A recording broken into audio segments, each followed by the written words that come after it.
Cumprimentamos a todos com a paz de nosso Senhor e Salvador Jesus Cristo. Estamos iniciando mais um EBD na TV. Estamos iniciando o primeiro trimestre de 2024. Eu sou o pastor Henrique, moro atualmente em Cajamar, São Paulo. Antes morava em Americana, antes Imperatriz. Me mudei para aqui, para Cajamar, para ficar mais perto de São Paulo. Agora estamos a 46 quilômetros de distância de São Paulo. E se você deseja nos convidar para estarmos aí ministrando aos professores sobre família, sobre escatologia, sobre evangelismo, sobre missões, já fui missionário. Então, enfim, sobre qualquer assunto, nos convide, estaremos aí com todo prazer ministrando a palavra do Senhor. E se você tem aí um culto também, um culto da vitória, um culto de milagres, de libertação, batismo com o Espírito Santo, nós também ministramos. Graças a Deus recebemos do Espírito Santo dons de curar. Sempre ministramos, Jesus tem curado muitas pessoas. Pedimos que você dê aí um like, se inscreva em nosso canal. E se você deseja receber os slides que nós usamos aqui e mais estudos escritos a respeito da lição, então entre em contato conosco por esse telefone, que também é meu WhatsApp, 99951520454. Neste trimestre que se inicia, estamos estudando então sobre o corpo de Cristo, origem, natureza e vocação da igreja no mundo. Você vê aí a capa, tem uma cruz, né? Aí tem várias pessoas na terra, em cima ao céu.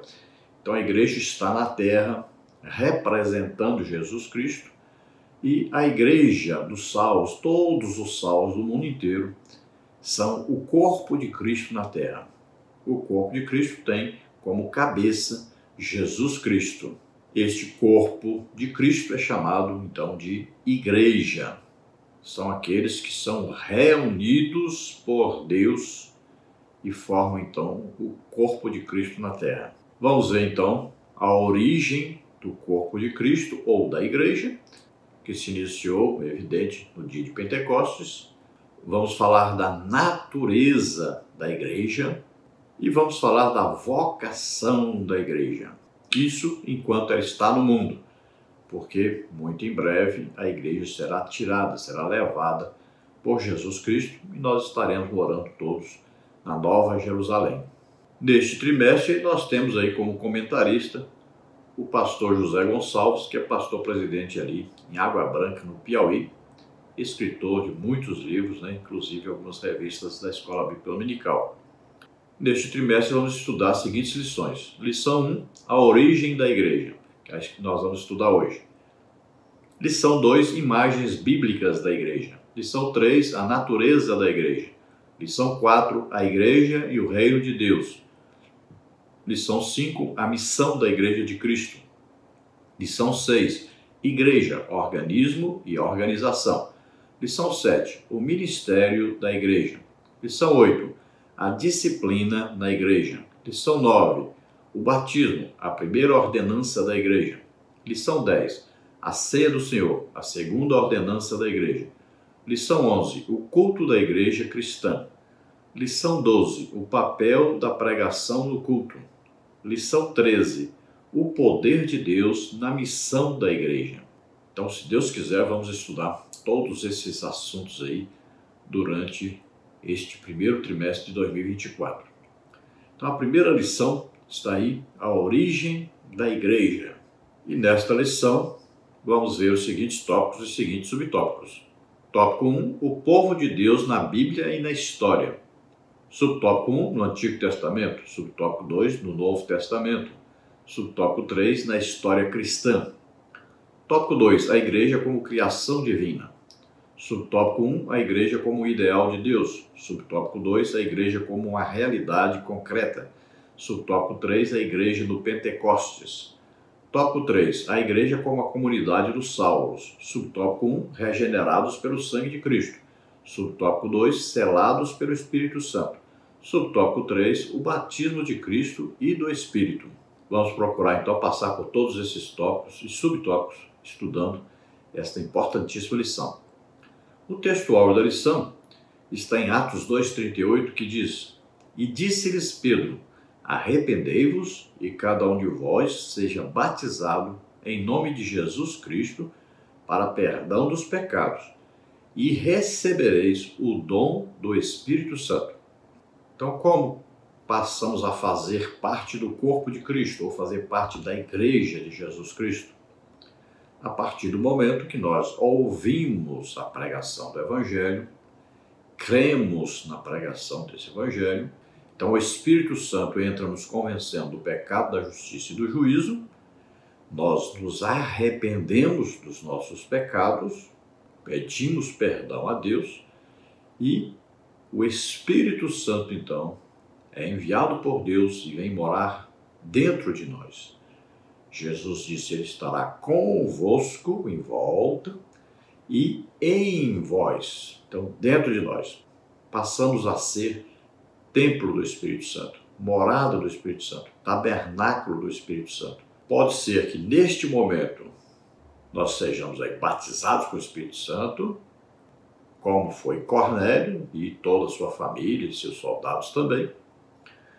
E pode ser que mais tarde, então, nós desejando ganhar almas, desejando o revestimento de poder para pregar o Evangelho, ensinar a palavra de Deus e evangelizar, então nós vamos receber o batismo com o Espírito Santo com a evidência do falar em línguas. Não são línguas aprendidas na terra, não são línguas faladas na terra. São línguas sobrenaturais. Em Atos capítulo 2, os apóstolos estavam falando em línguas sobrenaturais. Quem ouvia é que ouvia na língua deles. Eles não estavam falando na língua deles. Então, cada um os ouvia falar em sua própria língua. Veja bem, eles não estavam falando, eles estavam falando em línguas. Eles não entendiam nada que estavam falando. Quem entendia era quem estava ouvindo. E quem estava ouvindo entendia como se fosse na sua própria língua de origem, de materna, a língua do seu país. Então, após a conversão, após então ouvir o Evangelho e crer, o próximo passo é obedecer a Jesus, uma ordem que ele deu, é ser batizado nas águas. O batismo nas águas representa o sepultamento do crente. Ele está morrendo com Cristo e quando ele sai da água, ele está ressuscitando para uma nova vida. Então agora tudo se fez novo. Então ele agora passa a ser uma nova criatura, tendo o compromisso público. O batismo é o compromisso público de servir a Deus, de servir a igreja de Jesus Cristo, de obedecer às autoridades da igreja de Jesus Cristo, de obedecer à palavra de Deus. O crente nasce de novo e é perdoado pelos seus pecados no dia que ele ouve o Evangelho, crê, pede perdão e Deus o perdoa. Não é no batismo nas águas. Tome cuidado com isso, Muita gente pensa que é no batismo nas águas que a pessoa vai ser perdoada dos seus pecados, tá? Então não é assim. Veja bem que Apolo pregou lá em Éfeso, aqueles irmãos aceitaram, foram batizados no batismo de João Batista. O batismo de João Batista era batismo de arrependimento de pecados. Veja que Paulo chegou lá e os batizou de novo nas águas. Agora, em nome de Jesus Cristo, e não é mais para arrependimento de pecados, mas agora é uma confissão pública da fé deles. Paulo não diz para eles: se arrependam, porque eu vou batizar vocês de novo. Mas ele obedeceu a ordem de Jesus Cristo, que está em Mateus capítulo 28. Então diz para nós sairmos pregando o Evangelho e batizarmos aqueles que se convertem em nome de Jesus, ou seja, na autoridade de Jesus Cristo, que Ele nos deu para fazer isso. E lá diz: batizamos em nome do Pai, do Filho e do Espírito Santo. Então é uma ordem de Jesus que sejam todos batizados nas águas assim. E o batismo, a própria palavra diz que é um mergulho, é entrar debaixo d'água, é um sepultamento. Quando a pessoa é mergulhada dentro d'água, se tirarmos uma foto do mundo, ele não está no mundo, está morto, foi sepultado. Quando ele sai da água, ele está ressuscitando para uma nova vida.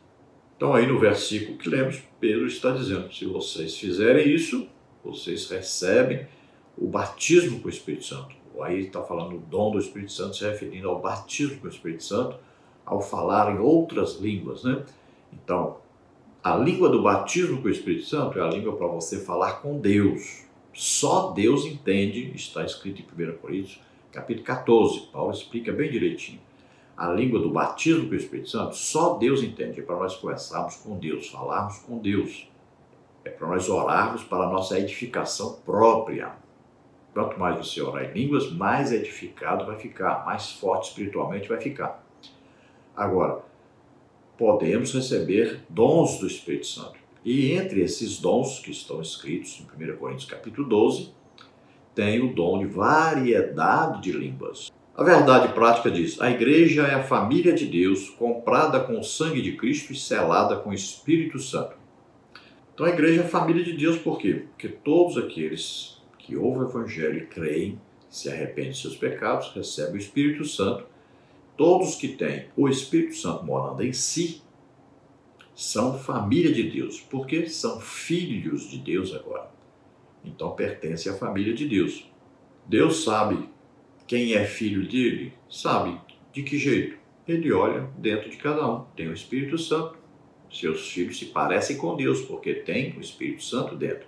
E essa é a grande diferença entre aquele que é filho de Deus e o que apenas é uma criatura de Deus, entre aqueles que são salvos e aqueles que não são salvos.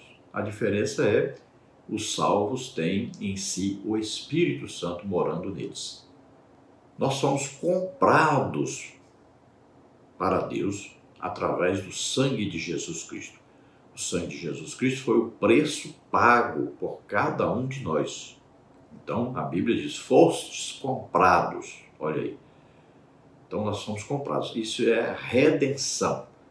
É como se nós estivéssemos no mercado como escravos, vendidos ao pecado. No caso, nosso Senhor é o pecado. E aí Jesus veio, então, nos resgatar, nos comprar. E o preço foi o sangue derramado na cruz do Calvário. Se você ler Levíticos 25, você vai entender melhor isso. E aí fala do selo, né? O Espírito Santo como selo. O Espírito Santo aí tem vários símbolos. Tem símbolo aí o selo, a água, né? Tem o fogo, tem a pomba. Então são vários símbolos na Bíblia que representam o Espírito Santo. E no caso aqui o selo. Quem já mexeu com gado ou conhece fazenda, já viu selar ali um bezerro, né? Selar, colocar o nome do dono, as iniciais do nome, né? Esquenta ali aquele ferro, para ele ficar em brasa mesmo, e aí coloca, né, no bezerro lá, a marca do dono, né? Então é como se Jesus Cristo pegasse cada um de nós e colocasse a sua marca, JCN, né? Jesus Cristo de Nazaré. Então nós recebemos o selo, e o selo do Espírito Santo. É uma marca espiritual, identificando cada um de nós como filho de Deus, como salvo. Então a Bíblia diz: fostes selados, né? Receberam o selo. Em 2 Coríntios, né, 1:22, nós temos o exemplo aí dizendo: o qual também nos selou e deu o penhor do Espírito em nossos corações. Então veja, fomos selados, né? A promessa veio sobre nós, o Espírito Santo veio e está em nós como selo, como promessa. É como se você estivesse passando por necessidades financeiras, aí você tem, por exemplo, um cordão de ouro, um relógio de ouro, uma aliança de ouro. Você vai lá na Caixa Econômica e diz assim: eu quero aqui R$1.000 emprestado. E eu vou deixar essa aliança aqui, por exemplo, de ouro penhorada, ela vale 3.000. Então a Caixa vai pegar. Se você não voltar para pagar com R$1.000, a Caixa vai ficar com a sua aliança para ela. Então você vai penhorar essa aliança. Ela vai ficar lá até você voltar para pegá-la de volta, né? E assim também é o penhor, o Espírito Santo. Fica conosco até que Jesus volte para nos buscar. O Espírito Santo vai nos conduzir a Jesus. A igreja é a noiva de Jesus Cristo. Então o noivo vem nos buscar. Pode ser hoje, pode ser agora. Glória a Deus. A leitura bíblica em classe está em Atos 2, 1 e 2 e 37, 38. Cumprindo-se o dia de Pentecostes, estavam todos reunidos no mesmo lugar. E de repente veio do céu um som como de um vento veemente e impetuoso e encheu toda a casa em que estavam sentados. Ouvindo eles isto, compungiram-se em seu coração e perguntaram a Pedro e aos demais apóstolos: Que faremos, varões irmãos? E disse-lhes Pedro: Arrependei-vos e cada um de vós seja batizado em nome de Jesus Cristo para perdão dos pecados e recebereis o dom do Espírito Santo. É interessante notarmos que muitas vezes na Bíblia vamos encontrar, quando há uma manifestação sobrenatural, do Espírito Santo, há uma manifestação do vento, que é um dos símbolos do Espírito Santo. Veja lá o Mar Vermelho. Foi aberto e o vento, a noite inteira foi ali, movimentando aquelas águas, abrindo o Mar Vermelho. Assim também, aqui no dia de Pentecostes, eles ouviram um som como de um vento. Veja, quando Jesus morreu e ressuscitou, ele apareceu aos discípulos. E, para que eles recebessem o Espírito Santo, Jesus assoprou sobre eles. Olha aí, e eles receberam o Espírito Santo, que veio morar dentro deles. Isso não é o batismo com o Espírito Santo, eles não falaram em línguas aí. Só depois, lá em Atos capítulo 2, é que eles vão ser batizados com o Espírito Santo. Então, aqui que nós estamos falando. Agora, eles ouviram um som como de um vento. Muito provavelmente, Jesus lá do céu assoprou. E eles receberam, então, o batismo com o Espírito Santo, o revestimento de poder. E veja que esse sopro agora não foi apenas do ar, mas veio um fogo. Línguas como que de fogo pousaram sobre cada um deles. Olha aí. Então é interessante notar isso, essa manifestação sobrenatural do Espírito Santo, tendo aí como o vento, simbolizando então a vinda, a presença, o poder do Espírito Santo. Então nós sabemos ali que havia muitos visitantes, vieram correndo ver cerca de 120 pessoas falando em línguas, alto, muitos deles cambaleavam, caíam pelo chão, podemos deduzir isso porque pensaram que eles estavam bêbados, Então é como se fossem bêbados. Caíam pelo chão, rolavam pelo chão, pulavam, se alegravam, riam, Cada um reage de uma maneira quando é batizado com o Espírito Santo.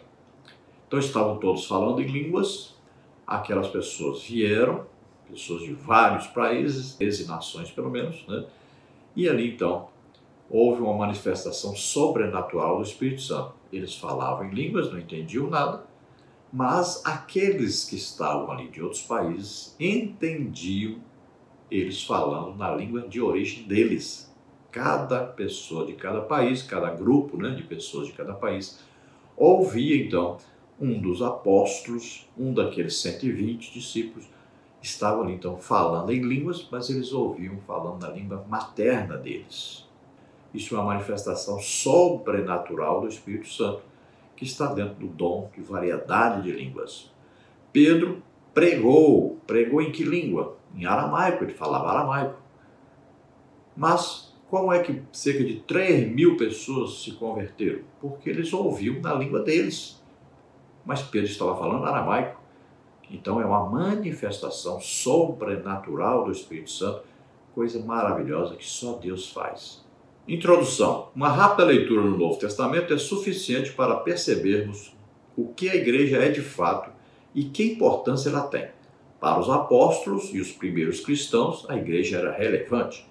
Paulo, por exemplo, a denominou de coluna e firmeza da verdade, 1 Timóteo 3,15. E Pedro a chamou de geração eleita, 1 de Pedro 2,9. Nesta lição, mostraremos o que a Bíblia, de fato, revela sobre a igreja de Deus. Veremos que a eclesiá, a igreja de Deus, longe de ser meramente uma associação de pessoas, é uma instituição divina. Não se preocupe com essa pronúncia, tá? Preocupe-se com a tradução desta palavra que já está em português e nós entendemos claramente. Então, a igreja, ela foi revelada claramente mesmo através do apóstolo Paulo no Novo Testamento. Jesus citou a igreja no Antigo Testamento. A igreja tem mais uma conotação de uma sinagoga, porque porque os judeus é que entendiam uma reunião de pessoas como uma sinagoga, como um templo feito lá por eles, né, em Jerusalém, e depois também foi feito um templo lá em Samaria. Mas eles entendiam, então, uma reunião de pessoas, de judeus, com o nome de sinagoga ou igreja, tá? No Antigo Testamento. No Novo Testamento, foi usada uma palavra em grego para indicar a reunião do povo de Deus, que aceitaram Jesus como único Salvador e Senhor, que se converteram ao ouvir o Evangelho, a reunião dos salvos. Então, o nome igreja é que assumiu esse papel de representar o povo de Deus salvo em Jesus Cristo. Veja que em Antioquia, pela primeira vez, todo o povo de Deus, os salvos, foram chamados de cristãos, né? A igreja de Jesus Cristo, o corpo de Cristo na terra, foram chamados cristãos porque imitavam a Cristo. Então a igreja tem como nascedouro o dia de Pentecostes, quando então eles agora têm a autorização de Jesus para saírem pregando o evangelho. Já começaram pregando naquele dia, Pedro pregou no dia de Pentecostes, já houve ali quase 3.000 conversões, olha, a igreja já nasceu assim. Veja que a lei, quando foi promulgada, ali cerca de 3.000 pessoas morreram. Agora não, agora no dia de Pentecostes é a época da graça de Deus. Agora nasceram de novo, cerca de 3.000 pessoas. Agora nascer, agora não é mais morrer. Agora é vida, vida abundante, vida eterna. Não é mais morte. Então Paulo chama a igreja de coluna e firmeza da verdade, né? Coluna é para sustentar, né? Tem a firmeza. Então é através da igreja que o evangelho é pregado, é ensinado, né? Através da igreja que vem os milagres, as manifestações sobrenaturais do Espírito Santo. Então é através da igreja que Jesus é representado na terra como o corpo de Cristo, sendo a cabeça do próprio Jesus Cristo. Pedro chama então a igreja de geração eleita. Fomos eleitos em Cristo, né? Passamos a pertencer à família de Deus. Somos agora filhos de Deus. Então a igreja não é apenas uma reunião de pessoas, mas é uma instituição. Veja bem, Jesus mora em nós através do Espírito Santo. A igreja representa Jesus na terra. Então não é apenas uma reunião de pessoas, é uma instituição espiritual. Agora, na terra, fisicamente, tem aí, né, CNPJ, tem aí prédio, né? A maioria das vezes vão falar assim, vamos ali na igreja. Então, se referindo ao prédio, né? Mas a igreja, corpo de Cristo na terra, é formada por todos os salvos de toda a terra. Vamos ver agora o tópico 1, o povo de Deus na Bíblia e na história. Subtópico 1, no Antigo Testamento. O termo hebraico kahal é usado para se referir a um ajuntamento do povo de Deus debaixo do Antigo Pacto. Nesse aspecto, o seu uso é o de uma convocação para uma assembleia ou o ato de reunir-se em assembleia. Dessa forma, kahal é descrito como o povo reunido, Deuteronômio 4:10, congregação do povo, Juízes 22, multidão, 1 de Samuel 17:47, congregação, 1 de Reis 8:22, congregação de Israel, 1º livro de Crônicas 13:2 e grande ajuntamento, Neemias 5:7. O termo kahal, portanto, no contexto do Antigo Testamento, se refere ao Israel étnico, uma nação que se juntava ou reunia tanto com fins cústicos ou não. Então veja que no Antigo Testamento a reunião de Israel em qualquer lugar, então tinha a mesma conotação do nome de igreja. Então era a igreja reunida, ou seja, a congregação reunida, o povo de Deus reunido, né? Os judeus reunidos.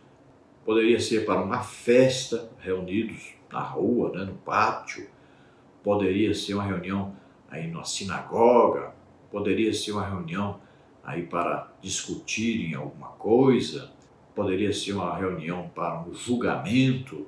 Todas as reuniões, então, tinham esse nome. Então, era uma convocação para uma assembleia, para uma reunião do povo. Então, além de todas as reuniões, havia aquela reunião no templo, né, para um culto, antes, ali em volta do tabernáculo que se reuniu. Subtópico 2, no Novo Testamento. O termo grego ecclesia se refere à igreja cristã. Contudo, no contexto neotestamentário, o seu sentido diferirá do que lhe é dado no Antigo Testamento, tanto na forma como na função. Não é apenas uma raça ou nação, mas todos aqueles de diferentes raças e nações que foram comprados pelo sangue de Cristo. Efésios 3:6, Atos 20:28, Apocalipse 5:9. Assim, o seu sentido no Novo Testamento é majoritariamente sacro, isto é, de uma assembleia de crentes que se juntaram para adorar a Deus. Atos 12:5, 13:1. Não é apenas um ajuntamento de pessoas, mas uma assembleia de crentes regenerados que se reúnem para adorar a Deus. Jesus, por exemplo, usou o termo ecclesia com sentido exclusivo, o povo adquirido pelo seu sangue. Mateus 16:18. Dessa forma, o uso paulino de ecclesia nas suas epístolas designa sempre a comunidade dos salvos. Assim vemos Paulo saudando a igreja, 1 Coríntios 1:2, ensinando as igrejas, 1 Coríntios 7:17, disciplinando o uso dos dons na adoração da igreja, 1 Coríntios 14, 4, 5, 12, 19, 23, 28, 33, 34, 35, e dando diretrizes à igreja, 1 Coríntios 16:1. Então veja que enquanto no Antigo Testamento a palavra igreja, né, que não é literalmente a palavra igreja, mas a reunião era indicada uma reunião para diversos fins, sendo que só os judeus se reuniam, então tinha esse nome, só para o povo judeu, ou para os hebreus, né? Agora, no Novo Testamento, a palavra escolhida para designar a igreja, ecclesia, ela então tem o sentido, a conotação de uma reunião de vários povos. A igreja é formada por todos os povos da terra. Então tem gente de todos os países da terra, né? Tem também vários tipos de línguas faladas, né? Cada povo fala um tipo de língua diferente. Também de várias cores. Existem povos com a pele vermelha, com a pele negra, com a pele branca, com a pele amarela, né? Então, existem várias cores, que nós chamamos nações, etnias, né? Grupos de pessoas, sendo que os salvos, então eles ouviram o Evangelho, creram, se arrependeram, receberam o Espírito Santo. Então, todo mundo, esses representam então a igreja, são o corpo de Cristo na terra. Agora, nós usamos na maioria das vezes a palavra igreja, significando a reunião então de salvos para cultuarem a Deus, prestarem um culto de adoração a Deus. Então não é uma reunião de um povo só, e nem é uma reunião de um povo que não é salvo. É uma reunião de um povo chamado por Deus, comprado por Deus pelo sangue de Jesus Cristo. Então, é uma reunião de salvos, de nascidos de novo, de pessoas que têm o Espírito Santo morando em si. Subtópico 3, na história cristã. Há quem creia que a igreja subsiste governada pelo sucessor de Pedro e pelos bispos em comunhão com ele. Evidentemente, a tradição protestante rejeita esse conceito, visto que ele não reflete o contexto do Novo Testamento, onde a figura do sucessor de Pedro é totalmente estranha e desconhecida. Após a reforma do século XVI, a tradição protestante procurou dar um sentido bíblico e mais precioso a respeito do que uma igreja é de fato.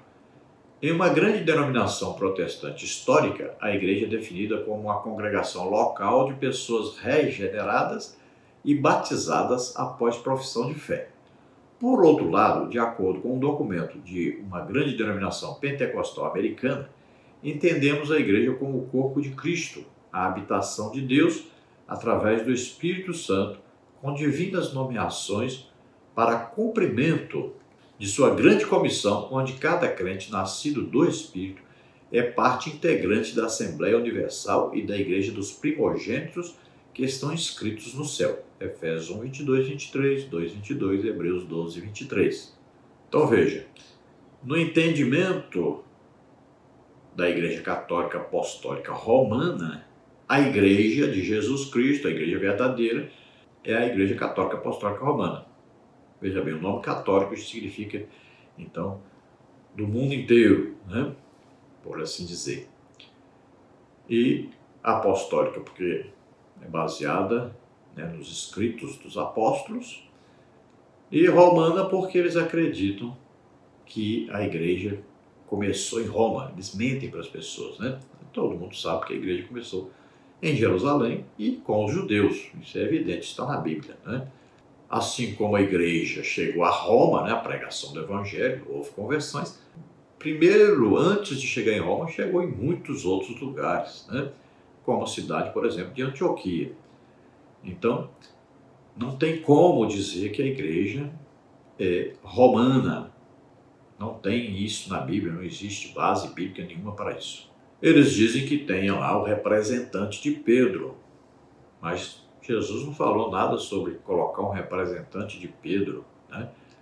Jesus disse para Pedro: tu és uma pedrinha pequena na construção de Deus, do edifício de Deus, que é a igreja, e esta construção tem como pedra angular, pedra de esquina, a pedra principal, Jesus Cristo. Se tirar essa pedra, cai o edifício, né?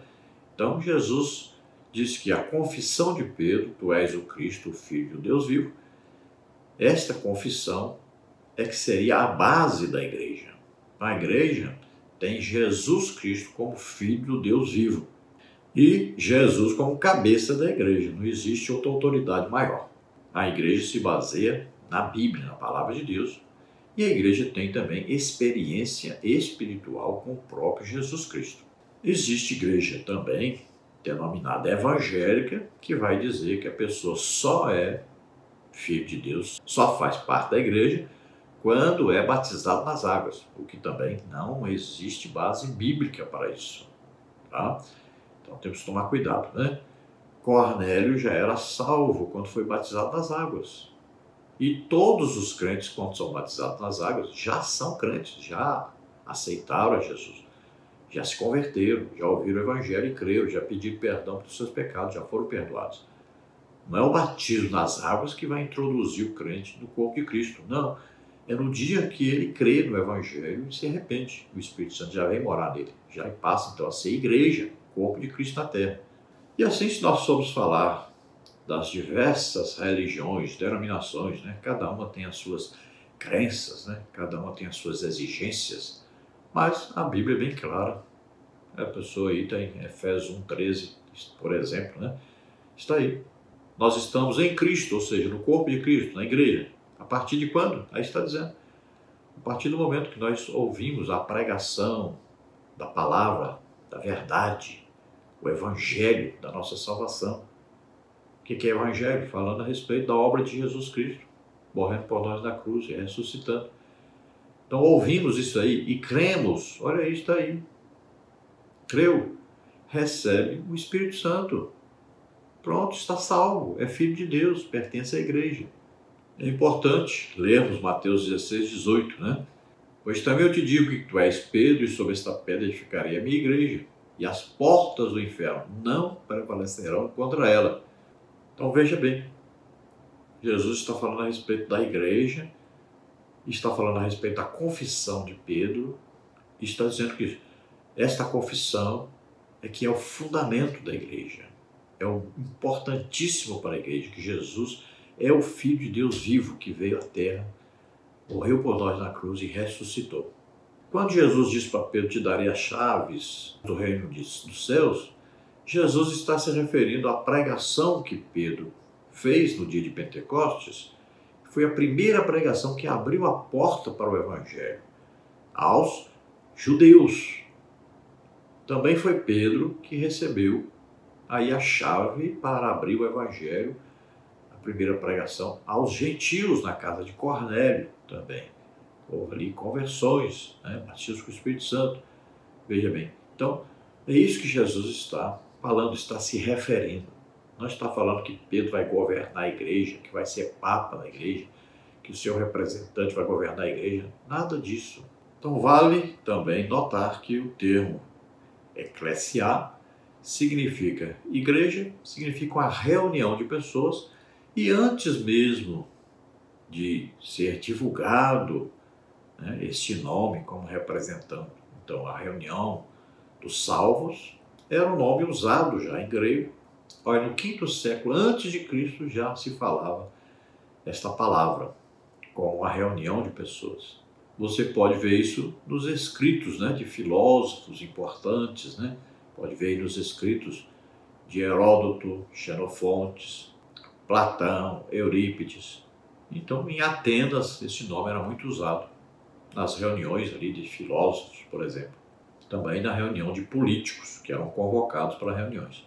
Veja que esse mesmo nome é usado até em Atos dos Apóstolos para significar aquela reunião, né? Aquela turba que queria matar o apóstolo Paulo lá em Éfeso. Teve então até o julgamento. Agora, esse nome foi divulgado, foi falando, foi espalhando, e hoje tem a conotação então só dos salvos, reunião dos salvos, então dos cristãos, né? Então, aí a igreja. E também tem aquela conotação das reuniões do culto. Então, toda vez que se reúnem para cultuar a Deus. Então, aí o nome é esse. Então, igreja. E nós usamos o nome igreja também para nos referirmos, por exemplo, ao prédio, né? Vamos à igreja, Assembleia de Deus, ali no bairro tal. Mas está se referindo àquele prédio. Tópico 2. A igreja como criação divina. Subtópico 1. A igreja como ideal de Deus. Desde a eternidade, a igreja estava no coração de Deus e foi idealizada por ele. Em sua essência, ela é um projeto divino, como também nos elegeu nele, Cristo, antes da fundação do mundo, para que fôssemos santos e irrepreensíveis diante dele em amor. Efésios 1:4. Na sua carta aos Efésios, o apóstolo Paulo fala de um mistério que estava oculto, Efésios 3:3-6. Esse mistério que fora revelado era exatamente a igreja. Na mente de Deus, portanto, a igreja já existia. O amor de Deus fez com que ele provesse um plano para salvar o homem caído.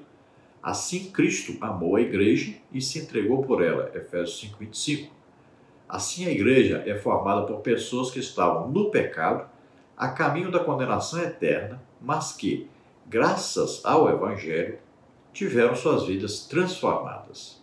Então é bom explicarmos aí, quando for falar isso aí, falar sobre a presciência de Deus. Veja bem, Deus conhece o futuro, porque para ele não existe passado, presente e futuro. Tudo é presente. Exemplo, ele viu o dia que eu nasci e já viu o dia que eu morri. Mas eu não morri ainda, mas ele já viu. Por quê? Ele olha lá o dia que eu nasci e o dia que eu morri. Então essa parte aqui no meio, ó, a minha vida todinha, ele conhece, sabe tudo. Então essa é a presciência de Deus. Muita gente não entende isso. Então a pessoa fica dizendo, Deus já escolheu antes da fundação do mundo quem vai ser salvo e quem vai para o inferno. Não tem isso na Bíblia. Não é isso que aconteceu. Não. Todo aquele que ouviu o Evangelho e crê é que será salvo. Não é Deus já escolheu quem vai ser salvo. Isso é um absurdo. Olha, em 1 João está escrito aí que ele fez apropriação por todo mundo. Veja aí, todos que existem, todos os seres humanos. E aí mundo é cosmos, quer dizer todos mesmo. Então veja que Deus criou um plano de salvação. Ele olhou toda a fase do ser humano sobre a terra, viu que o homem iria pecar. E quem foi que plantou a árvore do conhecimento do bem e do mal no jardim do Éden? Veja, a árvore tinha conhecimento do bem e do mal. Quem plantou foi Deus. Deus poderia matar Satanás? Poderia. Por que ele está vivo? Porque o homem, Deus deu a ele o livre-arbítrio de escolher se quer Deus ou não. se quer o mal ou o bem. Veja que quando o homem comeu do fruto, a Bíblia diz que a partir daquele momento o homem é como um de nós, sabendo o bem e o mal. Veja bem, o homem sabe o que é bem, o que é mal, o que é bom, o que é ruim, o que agrada a Deus, o que desagrada a Deus. O homem sabe o que é pecado. A própria consciência do homem o acusa quando ele peca. Então veja que Deus olhou, viu toda a raça humana, a vida toda do ser humano na terra, viu que o homem ia pecar e criou um plano de salvação para o ser humano. Nesse plano, precisava de um homem na terra, ser humano, que nunca pecou. E ele aceitar, então, pegar o pecado de toda a humanidade sobre ele e aceitar morrer no lugar de todos na cruz, lugar de maldição, lugar daquele que desobedeceu a Deus, que já é maldito, que está condenado à morte. Então, Jesus é este. Ele nasceu como homem na terra, viveu como homem, pegou sobre ele nossos pecados, doença, enfermidade, maldição, tudo que nos era contrário. Morreu em nosso lugar na cruz. Esse é o plano de Deus. E ele foi justificado em espírito, foi declarado justo, santo, irrepreensível, sem pecado, e ressuscitou. Esse é o plano de Deus. Todo aquele que ouvir isso e crer é salvo. Então Deus nos criou para sermos santos, para adorarmos a Deus, para sermos filhos de Deus. Mas o homem pecou. Então Deus proveu um Salvador para que nós fôssemos salvos, perdoados, regenerados. Então, o primeiro que recebeu a revelação da igreja foi o apóstolo Paulo, que entendeu claramente, então, o que é a igreja, o que significa a igreja. Que Paulo diz que é um mistério que estava oculto no Antigo Testamento, e que agora é revelado a igreja, o corpo de Cristo na terra. Então veja bem, é o próprio Jesus Cristo vivendo na terra, através de nós. Jesus continua pregando, ensinando, curando a todos. Agora, através de nós, a igreja, através do Espírito Santo que mora em nós. Então Jesus está vivo através do Espírito Santo, através da igreja. Continua pregando, ensinando, curando a todos, fazendo maravilhas e vem já nos buscar. Então a igreja é formada por pessoas que viviam no pecado, que estavam condenadas. Veja, todos estavam debaixo da mesma condenação. Morrer na cruz, ir para o inferno, depois para o lago de fogo e enxofre. Esse era o destino de todos, porque todos pecaram. Então Jesus nos substituiu. Ao nos convertermos, então, nos tornamos filhos de Deus e estamos perdoados de todos os nossos pecados. Subtópico 2. A igreja como uma realidade concreta. Como vimos, a igreja não ficou apenas na mente de Deus. Ela passou a existir de uma forma concreta. O início da igreja acontece na plenitude dos tempos. Mas vindo a plenitude dos tempos, Deus enviou seu Filho, nascido de mulher, nascido sob a lei. Gálatas 4:4. Dessa forma, Deus faz congregar em Cristo todas as coisas na dispensação da plenitude dos tempos. Efésios 1:10. Então surge a pergunta: quando a igreja passou a existir de fato? Quando ela se estabeleceu na sua forma concreta? A maioria dos teólogos defende que foi no Pentecostes. A igreja, por exemplo, não é citada nos evangelhos de Marcos, Lucas e João. Mateus fala de sua existência, mas como um evento futuro. Mateus 16:18. Então veja, a igreja não ficou apenas na mente de Deus. Então Deus criou um plano de salvação. Todos aqueles, então, que ouvissem a palavra, a pregação do evangelho e crescem, se tornariam, então, filhos de Deus, receberiam o Espírito Santo.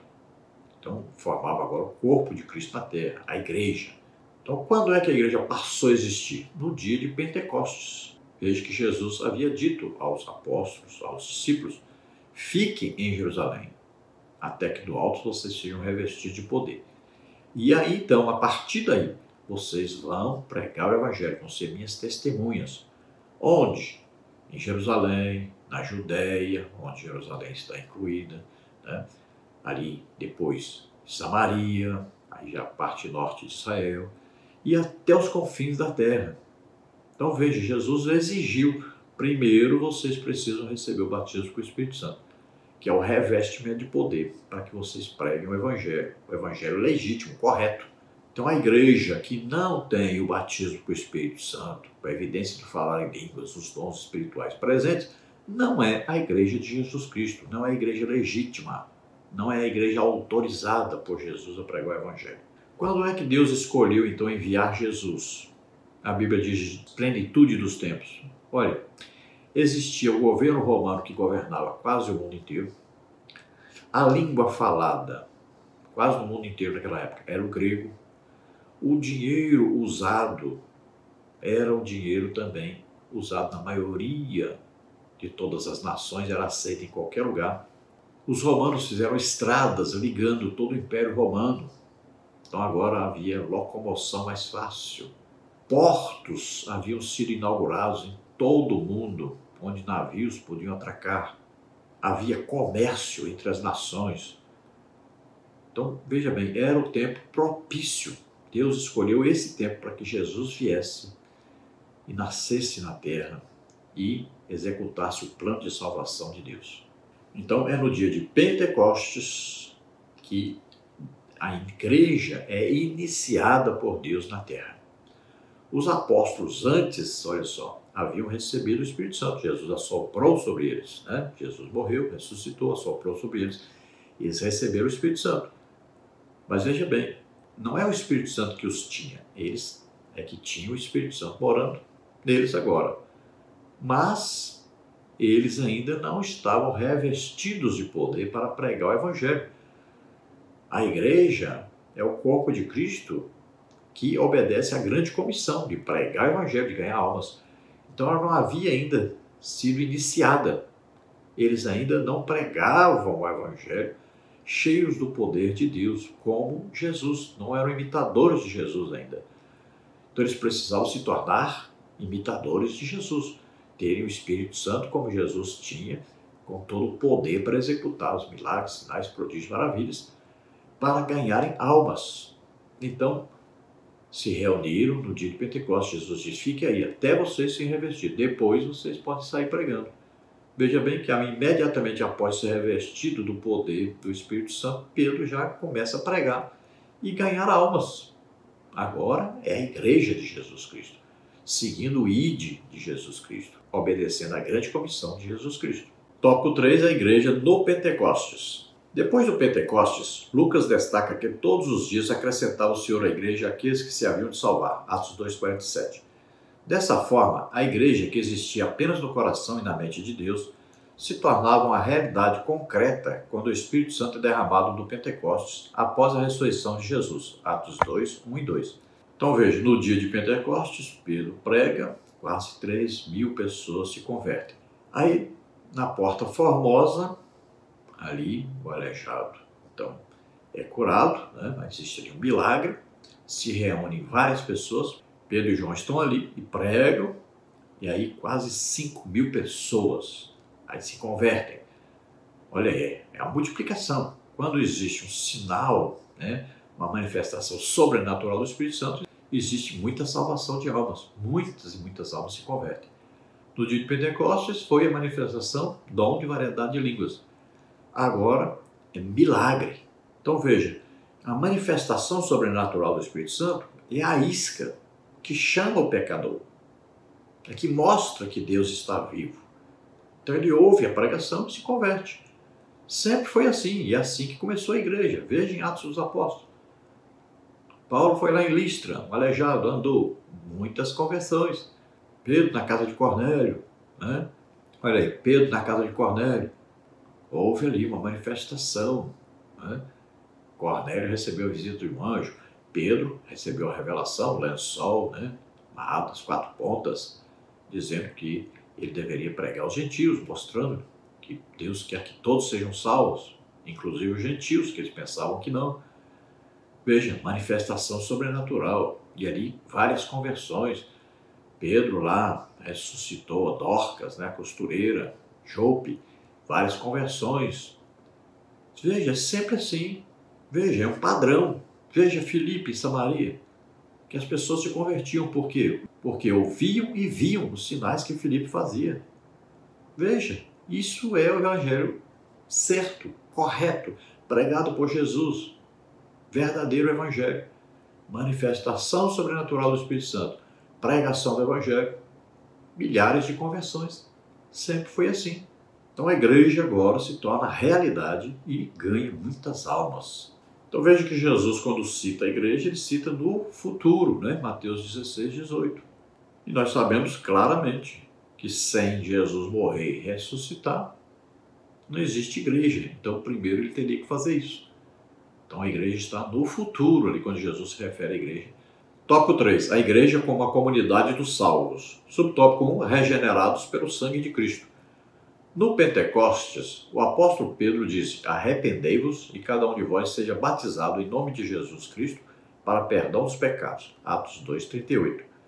Com essas palavras, o apóstolo Pedro estava dizendo como se dá o ingresso de uma pessoa na igreja, ou seja, por meio do arrependimento e do batismo. A igreja é uma comunidade cristã formada por pessoas regeneradas que fizeram a pública profissão de fé. O ingresso de alguém à igreja não se dá por adesão, mas pela conversão. É exatamente esse o sentido da palavra grega metanoel, traduzida aqui por arrependimento. Significa uma mudança de mente. Assim, a igreja é formada por pessoas que estavam no pecado a caminho da condenação eterna, mas que, graças ao Evangelho, tiveram suas vidas transformadas. Então, voltamos a dizer aos irmãos que nós batizamos pessoas nas águas, pessoas que já são salvas. Então, a pessoa ouviu o Evangelho, creu, se arrependeu, pediu perdão, já foi perdoada, recebeu o Espírito Santo, está salvo. Então nós batizamos pessoas que elas decidem entrar nas águas, serem batizadas nas águas. Então batizamos salvos. Nós não batizamos pessoas para serem salvas. Batizamos pessoas que já são salvas. Então o batismo nas águas é uma confirmação da fé daquela pessoa, confirmação da decisão dela em servir a Deus e servir a igreja de Jesus Cristo, né? Então, oficialmente, né, fisicamente, então, o batismo nas águas vai colocar essa pessoa para pertencer à instituição física, à instituição igreja na terra, sendo que antes ele já pertencia à igreja espiritual, corpo espiritual de Cristo. Grande exemplo disso, Cornélio, sua família e os soldados receberam o batismo com o Espírito Santo antes de serem batizados nas águas. Aqueles 3.000 que se converteram eram salvos antes de serem batizados nas águas. Aqueles 5.000 que se converteram eram salvos antes de se batizarem nas águas. Então, o batismo nas águas é como se fosse a circuncisão, é um sinal físico, né, humano, terreno, da conversão. Mas Deus olha o interior nosso. Então, no dia da conversão, no dia que ouvimos e cremos, nos arrependemos e já recebemos o Espírito Santo. Então, estamos salvos, já somos filhos de Deus. Subtópico 2, selados pelo Espírito Santo. Já foi dito que a igreja tem sua origem no dia de Pentecostes. Por meio do Espírito de Deus, somos batizados no corpo de Cristo, a igreja. Então, passamos a fazer parte dela. É exatamente isso que o apóstolo Paulo diz aos Coríntios na sua primeira carta. Pois todos nós fomos batizados em um Espírito, formando um corpo, quer judeus, quer gregos, quer servos, quer livres, e todos temos bebido de um Espírito. 1 Coríntios 12, 13. Então veja, o dia que nós ouvimos o Evangelho, cremos, nos arrependemos, recebemos o Espírito Santo. Então nessa hora, nós estamos sendo mergulhados no corpo de Cristo, que é a igreja.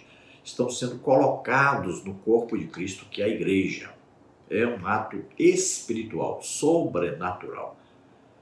Então veja, aí um batismo, quer dizer, aí um sepultamento, quer dizer, imersão.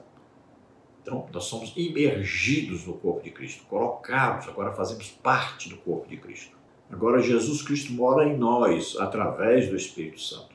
Então Paulo diz, todos fomos batizados em um só Espírito, no Espírito Santo. Ou seja, todos nós fomos imersos, né? Corpo de Cristo na igreja, todos nós recebemos o Espírito Santo. Então o Espírito Santo mora conosco e em nós. Formamos um corpo só. O corpo de Cristo é formado por todos os salvos da terra. Não importa se é judeu, se é gentil, se é grego, não importa quem é, se é brasileiro, se é estrangeiro, não importa. Todos os salvos, todos que ouviram o Evangelho, creram, se arrependeram, receberam o Espírito Santo, são agora corpo de Cristo na terra, igreja de Jesus Cristo. Então Paulo chega a dizer que nós bebemos do mesmo Espírito. Olha aí. Então o dia que ouvimos o Evangelho, cremos, nos arrependemos, olha aí, bebemos, né? O Espírito Santo veio, entrou em nós, mora em nós, somos templo, morada, tabernáculo do Espírito Santo. Subtópico 3, o batismo de Cristo e do Espírito. O apóstolo Pedro, que exortou os presentes no dia de Pentecostes a se arrependerem, também disse, e recebereis o dom do Espírito Santo, Atos 2,38. Assim podemos afirmar que Cristo batizou os crentes com o Espírito Santo e com fogo, um batismo de capacitação, Atos 1,4. Enquanto o Espírito os batizou no corpo de Cristo, um batismo de iniciação, formando a igreja, 1 Coríntios 12,13. Então veja, Pedro jamais prometeria àquelas pessoas que eles seriam batizados com o Espírito Santo se eles não tiverem sido. É evidente. Então Pedro diz para eles que eles devem crer na pregação, se arrependerem, e eles vão então serem batizados com o Espírito Santo. Então nós cremos que aquelas pessoas todas foram batizadas nas águas e também com o Espírito Santo. Falaram em línguas. Todos aqueles lá, quase 3.000 pessoas, porque Pedro jamais prometeria o que Deus não mandou ou que Deus não cumpriria, né? Então, temos aí plena certeza que todos eles foram batizados tanto nas águas quanto com o Espírito Santo. Assim também todos os crentes salvos devem ser batizados com o Espírito Santo, devem buscar serem batizados com o Espírito Santo, devem crer nisso e buscar. Nós temos decrescido, nós temos perdido muito com a falta do batismo com o Espírito Santo nos dias atuais. A igreja hoje não tem nem a metade dos seus membros batizados com o Espírito Santo. E isso é terrível, é catastrófico. E isso muitas vezes devido à penetração de doutrinas estranhas à palavra de Deus. Nós temos visto aí calvinistas pregando em nossas igrejas pentecostais. É a mesma coisa que jogar veneno dentro da nossa comida. E o veneno vem disfarçado, bonito, colorido, lindo, até saboroso. Tomemos cuidado. É isto que está acontecendo. Nós temos avisado, são anos e anos, eu tenho mais de 20 anos que falo sobre isso. E devido ao resultado que nós estamos vendo hoje, creio que era Deus falando sempre. Conclusão. Nesta lição, vimos como surgiu a igreja fundada por Jesus Cristo. Ela existiu primeiramente no plano de Deus até se estabelecer no Novo Testamento, após a morte e ressurreição de Cristo e a infusão dos cristãos no corpo de Cristo por meio do Espírito Santo. A igreja, portanto, não foi idealizada por homem algum, nem tampouco está fundada sobre teses humanas. O seu fundamento é Cristo, que é a cabeça da igreja. Por isso, é um grande privilégio fazer parte da igreja, o corpo de Cristo. Então vimos aí como surgiu a igreja, vimos que ela fazia parte do plano de Deus, né, idealizado antes da fundação do mundo, segundo a sua presciência. Jesus veio da terra, nasceu como homem, viveu como homem, tomou sobre ele nossos pecados, doença, enfermidade, maldições, tudo que nos era contrário. Morreu em nosso lugar, levou sobre ele a nossa condenação. Morreu e ressuscitou, executando o plano de Deus para a nossa salvação. Todo aquele que ouve falar sobre isto, crê, se arrepende, recebe o Espírito Santo, recebe a salvação. Pertence agora ao corpo de Cristo na terra, a igreja. Então, o fundamento da igreja é Jesus Cristo e os escritos dos apóstolos que falam a respeito de Jesus Cristo, né? E a cabeça do corpo, que é a igreja, é o próprio Jesus Cristo. Então, nós representamos Jesus Cristo. Jesus Cristo mora em nós através do Espírito Santo. Vamos orar agora? Se você, ouvindo esta palavra, este ensino, você ainda não fez a sua decisão, você quer agora entregar sua vida para Deus, você agora quer ser salvo, ser perdoado de todos os seus pecados, começar uma vida nova com Deus a partir de hoje, vamos orar agora e você vai receber o Espírito Santo agora. Se você está doente ou está enfermo, creia, Jesus Cristo te cura agora. toda doença, toda enfermidade. Vamos lá. Pai, em nome de Jesus, te apresentamos essas vidas que se chegam a Ti, estão agora, Senhor, crendo no Teu Evangelho, crendo, Senhor, na Tua palavra, no Teu plano salvífico. Ó Senhor, que eles agora possam ser convencidos pelo Espírito Santo do pecado, da justiça e do juízo, que se arrependam agora e peçam perdão, em nome de Jesus.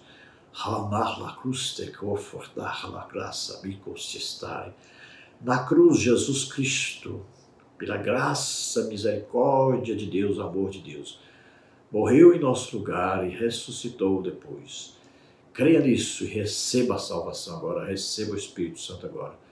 Seja introduzido no corpo de Cristo agora. Seja introduzido agora na igreja de Jesus Cristo. Em nome de Jesus. Você que está doente ou está enfermo, em nome de Jesus, receba agora a cura. Solta todo mal, em nome de Jesus. Todo mal, toda doença, toda enfermidade, sai em nome de Jesus. Toca, Senhor, neles agora. Toca, Senhor, cura totalmente. Ora, Machará, em nome de Jesus. Amém? Glória a Deus. Aleluia. Não se esqueça, dê um like, se inscreva em nosso canal. Se você deseja nos ajudar, aí estão as contas, Caixa Econômica, Bradesco, Banco Brasil, Banco Brasil, o nome da minha esposa, Edna Maria Cruz Silva, meu Pix aí. E tem aí o meu Pix, que é meu CPF, 331-957-81620. Envie qualquer quantia, nos ajude. Se você deseja receber os slides que nós usamos aqui, mais estudos bíblicos a respeito da lição, entre em contato conosco, meu telefone está aí, que é meu WhatsApp, 99991520454.